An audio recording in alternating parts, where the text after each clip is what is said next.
Hey guys, HotRod08 here, and welcome to Support Patch Notes 8.14, where I'll be going over the changes that affect support champions for each patch during Season 8, as well as providing a place for you guys to discuss the changes below. Now, real quick, before we get into today's patch notes, I'm going to be changing the format of today's video to where the first segment, I will go over the changes that are affecting the champions, runes, or items, and then in the second segment, I will discuss what I think about the changes. Let me know whether you enjoy this format more or not, but rather than that, let's begin. Our first change for this patch is going to be coming to Karma, who is overall receiving a buff.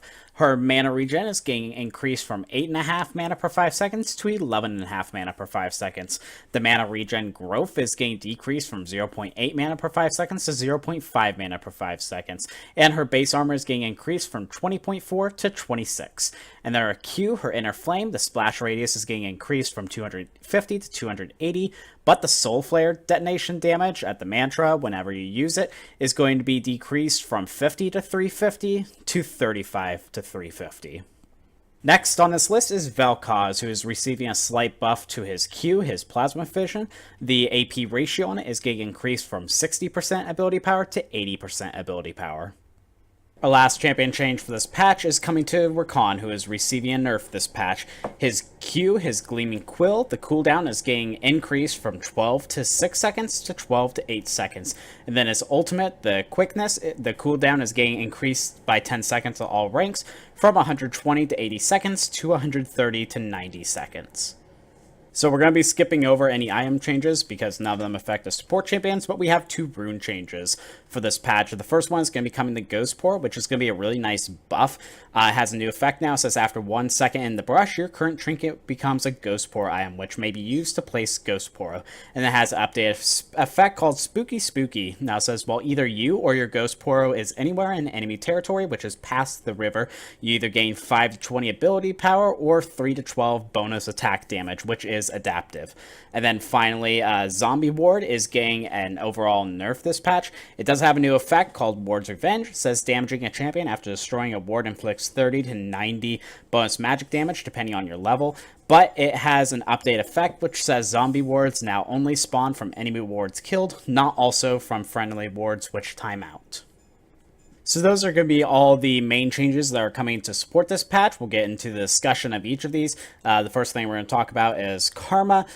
So I don't think these buffs are going to help her become like a top support champion, but I do think it's going to bring her back into a reasonable spot, just because that mana regen, early on in the game, you're going to have an extra 3 mana every 5 seconds. You're going to be able to spend that mana more often or to poke. The whole point of Karma is to be able to poke enemy champions down in the early game to get that dominance and that extra mana regen early, as well as working with the items that you get that give you extra mana regen is going to really help her spam her abilities. Now, as the game goes on, that mana regen growth is going to decrease by 3/10 of a mana per 5 seconds. So by the time you're level 10, it's going to even out to what it is currently, and it's going to be worse as the game gets later, but by the end of the game, you really don't need the extra mana regen, so having it early is going to really help her.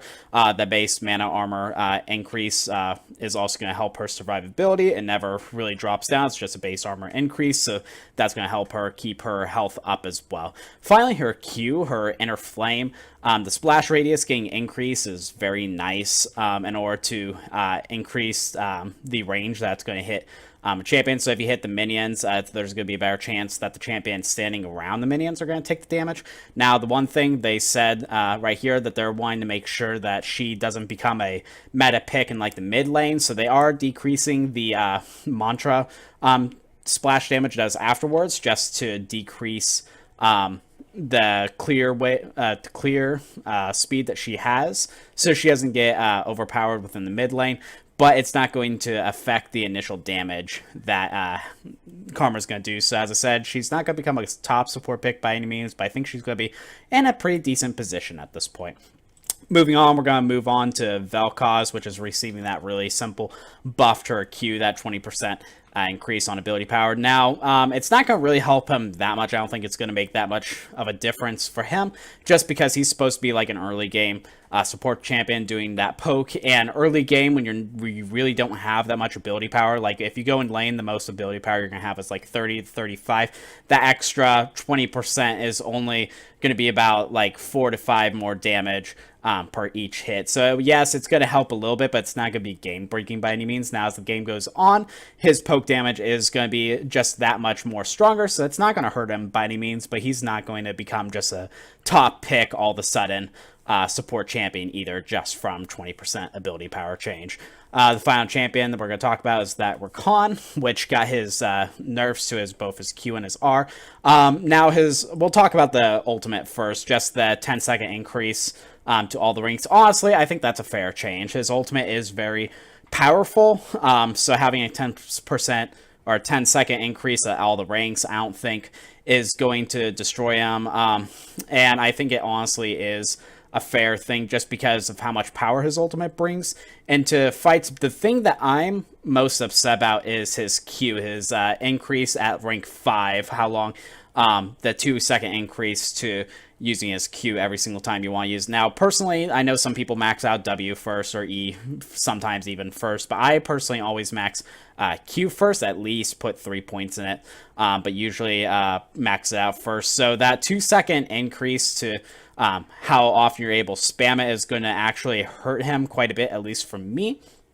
Even if you have 40% cooldown reduction, instead of being able to use his Q every 3.6 seconds, it's going to be increased to 4.8 seconds, so it's going to be a 1.2 second increase, even at 40% cooldown reduction, which can make the difference within a fight to get that damage off that much early or get that extra heal on your allies. So it's going to be a pretty decent nerf to Rakan. It's not going to take him way out meta by any means, but it does hurt him a pretty good amount.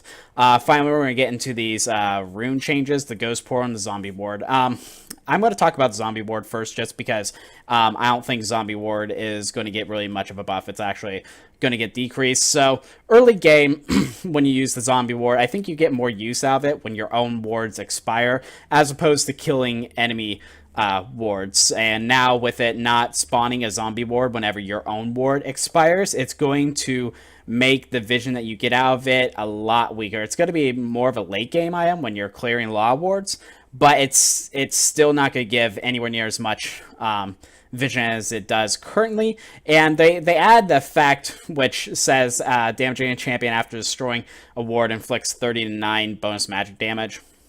Now, although I will say I don't see any timer on that, so it might not expire until you do that damage.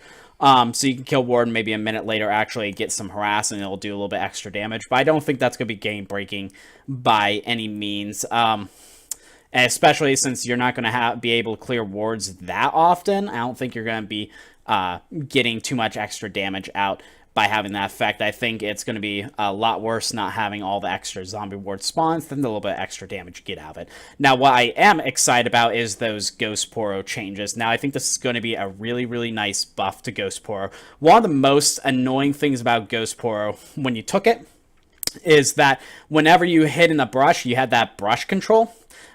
Even if you didn't want that Ghost Poro to be in that brush with you, it would automatically be put in that brush anyway. So using Ghost Poro was an absolute pain in the butt just because you had no control as to whether you wanted it in that brush or not. Now, it actually acts kind of like a ward. After standing in that bush for 1 second, you can choose when to put it in that brush in order to get vision. So you have a lot more control over that Ghost Poro, which is going to make it a really nice early item. You're going to be able to keep control of ganks a lot more often with this Ghost Poro. If you're worried about getting ganked early, this is going to be a really nice rune to pick up now. I know I'm going to be picking up more. And then also, you know, now it says, while either you, yourself, or the Ghost Poro is anywhere in enemy territory, which is past the river, you're going to get that extra 5 to 20 ability power or the 3 to 12 bonus attack damage. Now, this is also going to be really, really nice, and you don't even have to have the Ghost Poro in the enemy territory. It can just be you yourself, and you're going to get those bonus stats. Now, while they're not groundbreaking,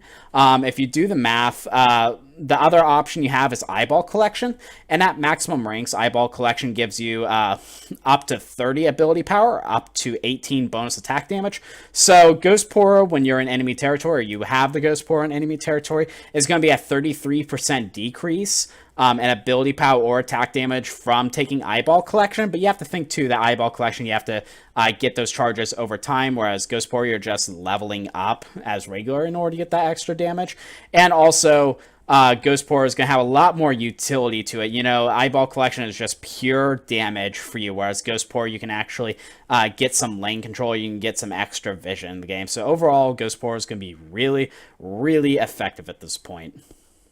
A few quick honorable mentions for this patch. The first thing I want to say really quick is the jungle item, the Hunter's Machete and the Hunter's Talisman. It has a new effect which now states if you have the most individual total gold on your team, lane minions kills will grant 10 less gold. The penalty is removed upon completion of an enchantment or Skirmisher Saber or Stalker's Blade. So basically, in layman's terms, junglers are not going to be able to do the gold funneling strategy anymore. If they have the most gold on their team early in the game when they don't have that that jungle item completed, they are not going to get they're going to get 10 less gold per minion kill in the lane than they would currently. So that's going to stop any of the gold funneling strategies that have been happening, that have been making the game really boring. And this affects supports just because they need a support in the mid lane in order to have this gold funneling strategy work. So if that's something you enjoy doing, that is no longer going to be a thing that people are going to be doing in patch 8.13.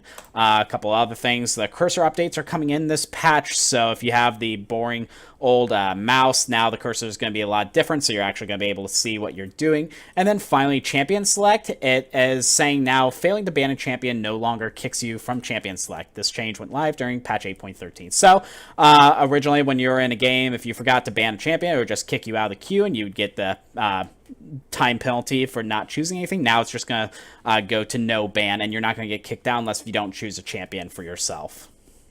And that's going to be it for Support Patch Notes 8.14. Again, I want to get your opinion as to whether you enjoyed this format more or less than what I've done in the other patch notes. So I'm going to have a voting poll in the top right corner of this video. If you want to vote or comment in the comment section below, let me know your opinion. If you're enjoying my content and want to consider supporting the channel, head over to my Patreon. There you can enjoy perks such as early releases of some of my videos, having me look at your op.gg and giving you suggestions, and having your name shout out at the end of my videos like these lovely people here who are already contributing to the channel. If you haven't subscribed to this channel yet, I feature support-focused League of Legends content that I release on a weekly basis and would love your support. Please leave a like on this video as it really helps my video rankings out, and hit that notification bell next to the subscribe button to keep up with the latest content that I release. Rather than that, you guys have a great day today. Thanks much.